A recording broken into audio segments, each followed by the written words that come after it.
The living room was thick with tension that day, heavy like a wool blanket in August. I watched my mother Maria and my younger sister Emily, my heart already knowing what was coming. Emily had just announced that she and her husband were going through a rough patch and needed a place to stay.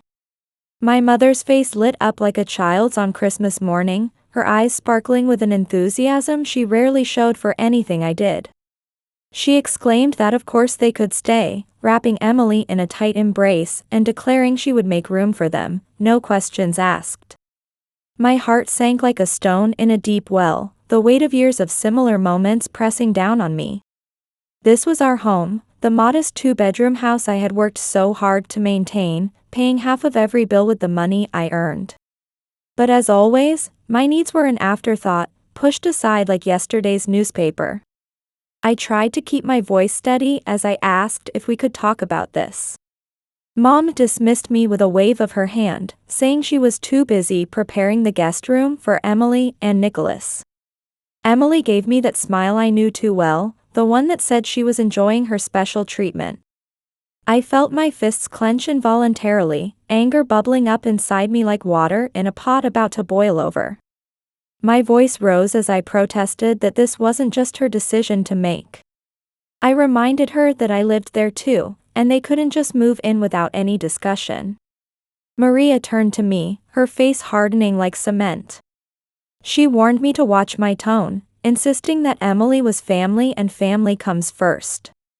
My voice trembled with emotion as I asked about what would happen to me, reminding her of all the sacrifices I had made to maintain this house. I told her how I felt like a burden despite everything I contributed. Maria's eyes narrowed as she stepped closer, pointing her finger at me like a weapon. She suggested that if I couldn't accept my sister's situation, perhaps I should find my own place to live. Her words hit me like a physical blow, leaving me stunned and breathless. Emily stood there with her hand covering her mouth, clearly enjoying the drama she had created. I managed to choke out that maybe Mom was right, that maybe I would find my own place. I fled the living room, fighting back tears that burned like acid. Hot tears streamed down my face as I paced my room, finally feeling like I had reached my breaking point. My eyes burned with anger and grief as I moved back and forth like a caged animal. I couldn't understand how Mom could so coldly dismiss everything I had done to support this house, making room for Emily and her lazy husband at my expense. Through my whirling thoughts, I heard a knock at the door and Mom's voice, edged with irritation, saying we needed to talk about this. I yanked the door open and stared at her, asking bitterly what there was to discuss about replacing me with her favorite daughter. Mom's expression hardened again as she told me not to be so dramatic, insisting that Emily and Nicholas were in a difficult situation and needed our help. I laughed mockingly at her use of our help, pointing out that I was the one paying half the bills while Emily just acted entitled. Mom snapped at me to watch my mouth, saying Emily was going through a difficult time and I should show some compassion. I let out a bitter laugh that echoed in the hallway. I asked her how she could talk about compassion when she had never shown any to me. Her eyes narrowed to slits as she called me an ungrateful little girl, reminding me of all she had supposedly done for me. I cut her off mid-sentence, my voice rising like a tide, pointing out how she had always looked down on me, criticized me, and favored Emily. Mom's face turned red as a summer tomato as she shouted that she wouldn't tolerate such talk in her house. Your house. The words tasted like vinegar in my mouth. I reminded her that I was the one supporting this house with my paycheck while she catered to Emily's every whim. Her expression changed to one of pure contempt as she suggested that if I couldn't show a little kindness to my sister, perhaps it was time for me to find my own place. I stared at her, feeling as if all the air had been sucked from my lungs. Are you really kicking me out? I asked, my voice barely a whisper. She replied coldly that if that's what it took to teach me some respect, then yes. Something inside me shattered in that moment, like fine china hitting a tile floor. My voice shook with suppressed rage as I told her fine, but not to come crying to me when Emily and her good-for-nothing husband left her penniless. Mom's eyes widened with shock, but before she could respond, I slammed the door hard enough to rattle the pictures on the wall. I collapsed to the floor as hot tears streamed down my face, feeling my world crumbling around me like a sandcastle in the tide. After that explosive argument with Mom, I knew there was no going back. I had to leave and start over from scratch, even though the thought felt like swallowing broken glass. I couldn't endure this toxic family environment anymore.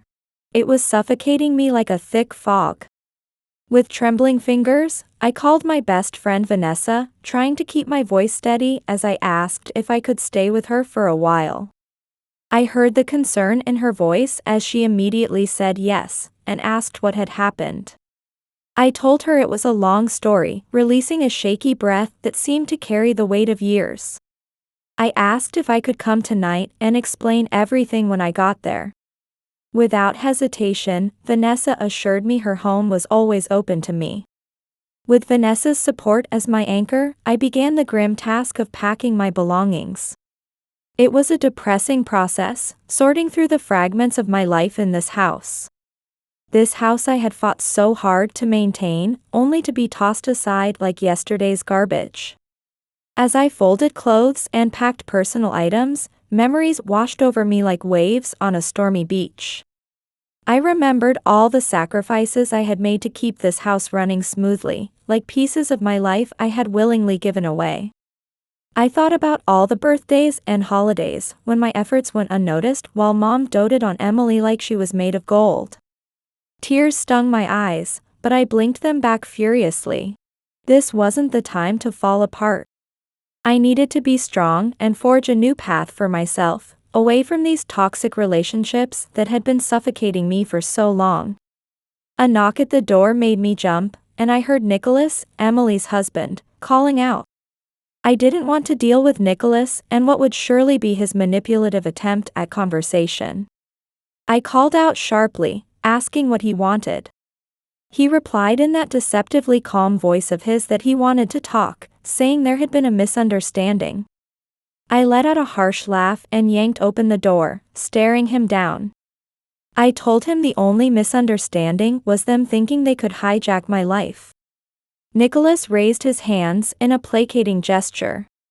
He tried to sound conciliatory as he said he understood this was a difficult situation, but they really needed my help because he and Emily were going through a rough time. I shot him a piercing look, asking if this rough time wasn't entirely of their own making.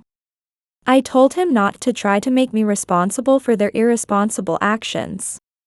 Nicholas's expression darkened as he told me to watch my tone, reminding me we were family and family should support each other. I laughed bitterly, suggesting he tell that to Mom and Emily, since they had made my position in this family crystal clear. Before he could respond, I pushed past him with my packed suitcase, telling him I was done with all of them and not to try to bring me back. Stepping out into the fresh night air felt like a weight lifting from my shoulders. For the first time in years, I could see a glimmer of hope for a better future. One where I wouldn't be constantly looked down upon and taken for granted. When I arrived at Vanessa's apartment, dragging my suitcase behind me, she wrapped me in a warm embrace. She looked at me with worried eyes, saying how sorry she was this had happened. I gave her a wobbly smile, fighting back fresh tears as I thanked her for letting me stay, explaining I couldn't be near that family anymore. Vanessa led me inside, where her cozy living room stood in stark contrast to the suffocating atmosphere of my family home. She gestured to a comfortable sofa, telling me to make myself at home and offering me wine. I shook my head and sank into the plush cushions, saying water would be fine. As Vanessa disappeared into the kitchen, I took a deep breath, feeling the weight of the past few hours. I was officially on my own, cut off from the toxic family relationships that had been draining me for so long. Vanessa returned with a glass of water and a reassuring smile. She told me she was ready to listen whenever I wanted to talk. I nodded, took a sip of the cold water, and began to tell her everything. I told her about Mom's blatant favoritism, Emily's controlling attitude, and the explosive argument that led to my being thrown out. Vanessa frowned with anger, saying she couldn't believe they would treat me this way after I had supported the family for so long, only to be discarded.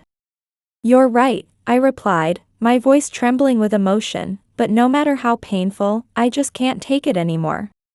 Vanessa reached out and squeezed my hand, telling me I was doing the right thing and it was time to live for myself.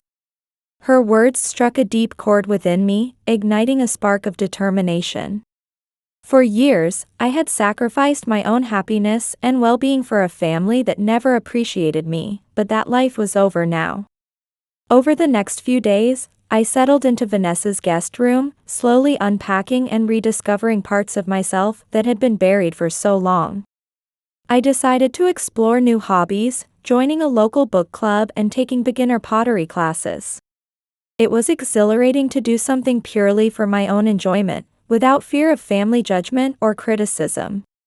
At work, I tackled projects with renewed energy, impressing my boss with my dedication and innovative ideas. For the first time in years, I felt pride and accomplishment for myself, not just to please my family. As days turned into weeks, the weight of the past gradually lifted, replaced by a sense of freedom and possibility. I was finally living for myself, and the future looked brighter than ever before. Several weeks after moving in with Vanessa, my phone started ringing non-stop. Messages from Mom and Emily grew increasingly desperate, begging me to respond. I ignored them all, not ready to reopen that toxic chapter of my life. One evening, while enjoying takeout with Vanessa and catching up, my phone rang again. I glanced at it, ready to ignore it, but Vanessa gave me a meaningful look. She suggested I should answer it, saying maybe they finally had something important to say. With a sigh, I picked up the phone and answered, asking what Mom wanted. "Thank God." Mom's frantic voice came through the phone. She told me they were in serious trouble. I felt a small satisfaction at the desperation in her voice. "Oh, really?" I asked, "Can't manage without me?" She continued in a tense voice, saying it wasn't just that. They were behind on the mortgage payments and the utility companies were threatening to cut everything off. A cynical laugh escaped my lips as I asked how that could have happened, suggesting maybe they shouldn't have thrown out the person who had been helping with the bills. "Please," Mom begged. She begged me to help them, saying they were barely surviving. After years of being ignored and taken for granted, I felt a shift in power that was almost palpable. "You see, Mom?" I replied with contempt, "This is exactly what I warned you about. You chose Emily over me, and now you're facing the consequences." Mom cried out that she had been wrong, that she deeply regretted how she had treated me, begging for help just this once.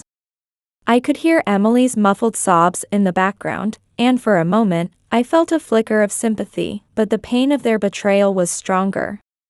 "I'm sorry, Mom," I said firmly, "you told me to leave, and I did. Now it's your turn to figure things out on your own." With that, I ended the call, ignoring the barrage of messages and voicemails that followed.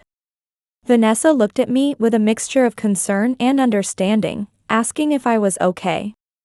I took a deep breath and nodded quietly, telling her I was fine, adding that there was some satisfaction in watching them reap what they had sown. Vanessa gave me a supportive smile, saying I had every right to stand my ground and that they needed to take responsibility for the situation they had created. As weeks passed, the calls from Mom and Emily became increasingly desperate. Apparently, Mom had hidden significant debts that had led to her losing her job, making their financial problems even worse. Part of me felt guilty for not helping, but deep down I knew that enabling their unhealthy behavior would only prolong the cycle of toxicity. Sometimes, no matter how painful, the only way to freedom is to let consequences follow their natural course. I had finally broken the chains that had bound me for so long, and I wouldn't let them pull me back in. This was their karma, not mine. Over the next few months, the situation at my former home continued to deteriorate. Vanessa kept me informed of the neighborhood gossip.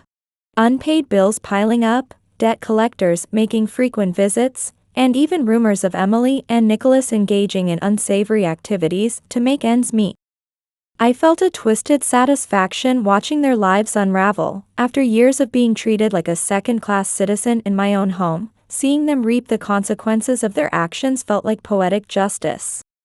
Yet somewhere in my heart, I couldn't help but feel sad. No matter how much they had hurt me, they were still my family, and watching their downfall was painful. One evening, while sharing wine with Vanessa and catching up, she carefully broached the subject. She said quietly that she knew everything still stung, but wondered if it might be time to let go of some of that anger. I sighed, swirling the deep red liquid in my glass, telling her I wasn't sure because they had put me through hell.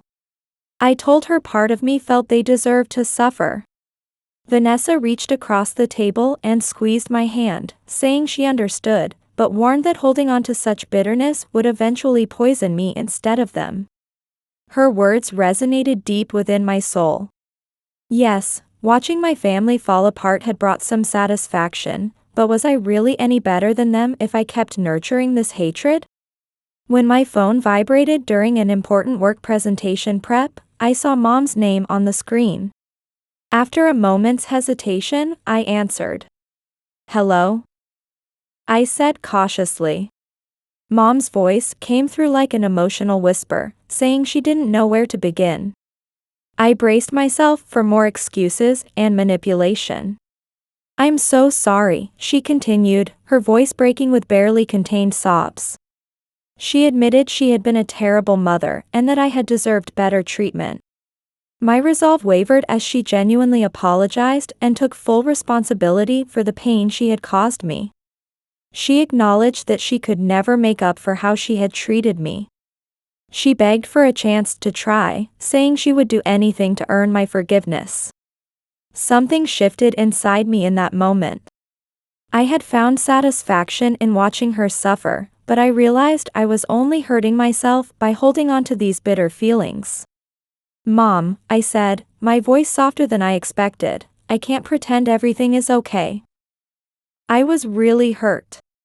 "I know," she replied, her voice full of regret, promising to spend the rest of her life making it up to me if I would let her. I took a deep breath and finally released the anger and resentment that had been weighing me down for so long. "Okay, Mom. Let's take it one step at a time." I knew it wouldn't be an easy road, but in that moment, I realized true healing began not just with forgiving her, but with forgiving myself. After that emotional conversation with Mom, I felt like a weight had lifted from my shoulders. Rebuilding our relationship wouldn't be easy, but for the first time in years, I felt hope for healing. Over the next few months, Mom made constant efforts to repair things. She invited me to dinner once a week and listened earnestly as I opened up about the pain and neglect I had experienced. It was difficult, but I could see genuine remorse in her eyes. Meanwhile, Emily and Nicholas kept their distance. Last I heard, they had moved into a modest apartment and were slowly getting back on their feet. Part of my heart still held resentment toward them, but I knew hanging on to those bitter feelings only kept me chained. As for me, I continued to grow in my newfound independence. At work, I took on projects that allowed me to showcase my creativity and problem-solving skills. My boss was impressed by my dedication and innovative ideas, and whispers of a promotion began circulating around the office. In my personal life, I started exploring new hobbies and interests I had neglected for so long. I joined a local book club, discovering new worlds through literature while engaging in vibrant discussions. I even tried pottery, finding peace and mindfulness in the simple act of shaping clay with my hands. Vanessa remained my steadfast support, cheering me on through everything. One evening, as we shared wine on her balcony, she told me how proud she was of how far I'd come. I smiled, feeling the warmth of her friendship wash over me. "I couldn't have made it without you," I replied with heartfelt gratitude, You were there for me when my family wasn't. As time passed, I truly began to let go of the past. The anger and resentment that had once controlled me slowly faded away, replaced by new self-esteem and confidence. One evening, while getting ready to go out with colleagues, my phone vibrated with a text message from Mom. "I'm so proud of you," she wrote. "It makes me so happy to see the strong, independent woman you've become. I'm honored to be part of your life again." Reading those words brought tears to my cheeks. But this time, they weren't tears of pain or suffering. They were tears of gratitude and healing. Finally, I had broken free from the toxic chains that had bound me for so long. I was no longer defined by past neglect and abuse. Instead, I had forged my own path, surrounded by people who truly valued and supported me. Stepping out into the warm night air, I felt a sense of peace and contentment. The journey had been long and painful, but I had emerged stronger, wiser, and more resilient than ever before.